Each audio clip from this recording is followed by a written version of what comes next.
Ya pemirsa, terima kasih Anda masih tetap setia bersama kami di Seputar Aceh. Saudara, sebanyak 22 kuali kari atau dalam bahasa Aceh disebut kuah belangong dimasak warga Gampung Bayu, Kecamatan Darul Imarah, Kabupaten Aceh Besar. Meriah pada peringatan Maulid Rasul ini.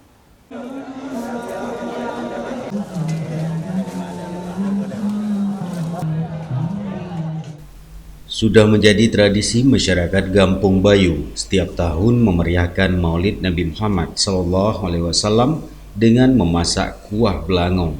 Tahun ini dimasak 22 kuali kuah belangong secara bertahap sejak pagi hingga sore hari setelah menyembelih 2 ekor sapi.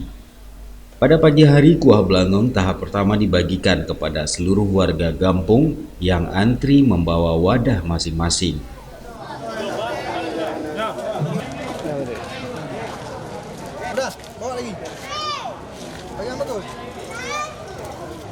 Beci Gampung Bayu Abdul Razak didampingi Kepala Kaur Pemerintahan Gampung Yakub Ali menyampaikan dana untuk memasak kuah belangong ini berasal dari sumbangan warga desa setempat yang memiliki kelebihan.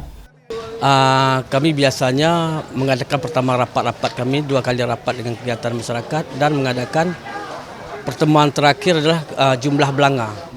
Jumlah belanga, berapa belanga yang akan kami bikin dan berapa jumlah penduduk kami. Dengan jumlah penduduk kami lebih kurang 600 lebih, maka kami butuh setiap tahun kira-kira 22 belanga.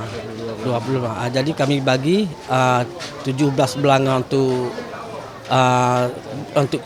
pembagian untuk masyarakat. Jadi 4 belanga atau 3 belanga itu lebih kurang untuk tamu-tamu kita nanti sore. Ya.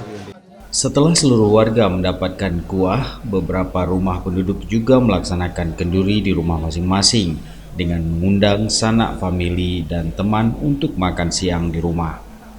Pada sore hari kembali dimasak kuah belangong tahap selanjutnya untuk kenduri Maulid yang mengundang seluruh penduduk kampung, warga kampung sekitar dan Muspika Kecamatan Darul Imarah. Walau masih di masa pandemi, namun antusias warga untuk merayakan Maulid terlihat tidak surut dengan ratusan tamu yang memeriahkan acara ini. Maulid ini setiap tahun kita adakan supaya rutin kita adakan, walaupun kecil nanti. Mengingat keadaan pandemi ini, kita jaga jarak aja, sama-sama masyarakat menjaga protokol kesehatan, dan orang-orang pun berkumpul-kumpul, tidak sekali berkumpul. Jadi ini yang bawa belanga ini antri, supaya jangan ada kerumunan massa. Pada malam harinya peringatan Maulid Rasul di Gampung Bayu dilanjutkan dengan salawat sultan dan zikir yang dipimpin Habib Abdul Haris dan Tengku Hasbi Al-Bayuni. Dari Aceh Besar, tim Liputan Aceh TV melaporkan.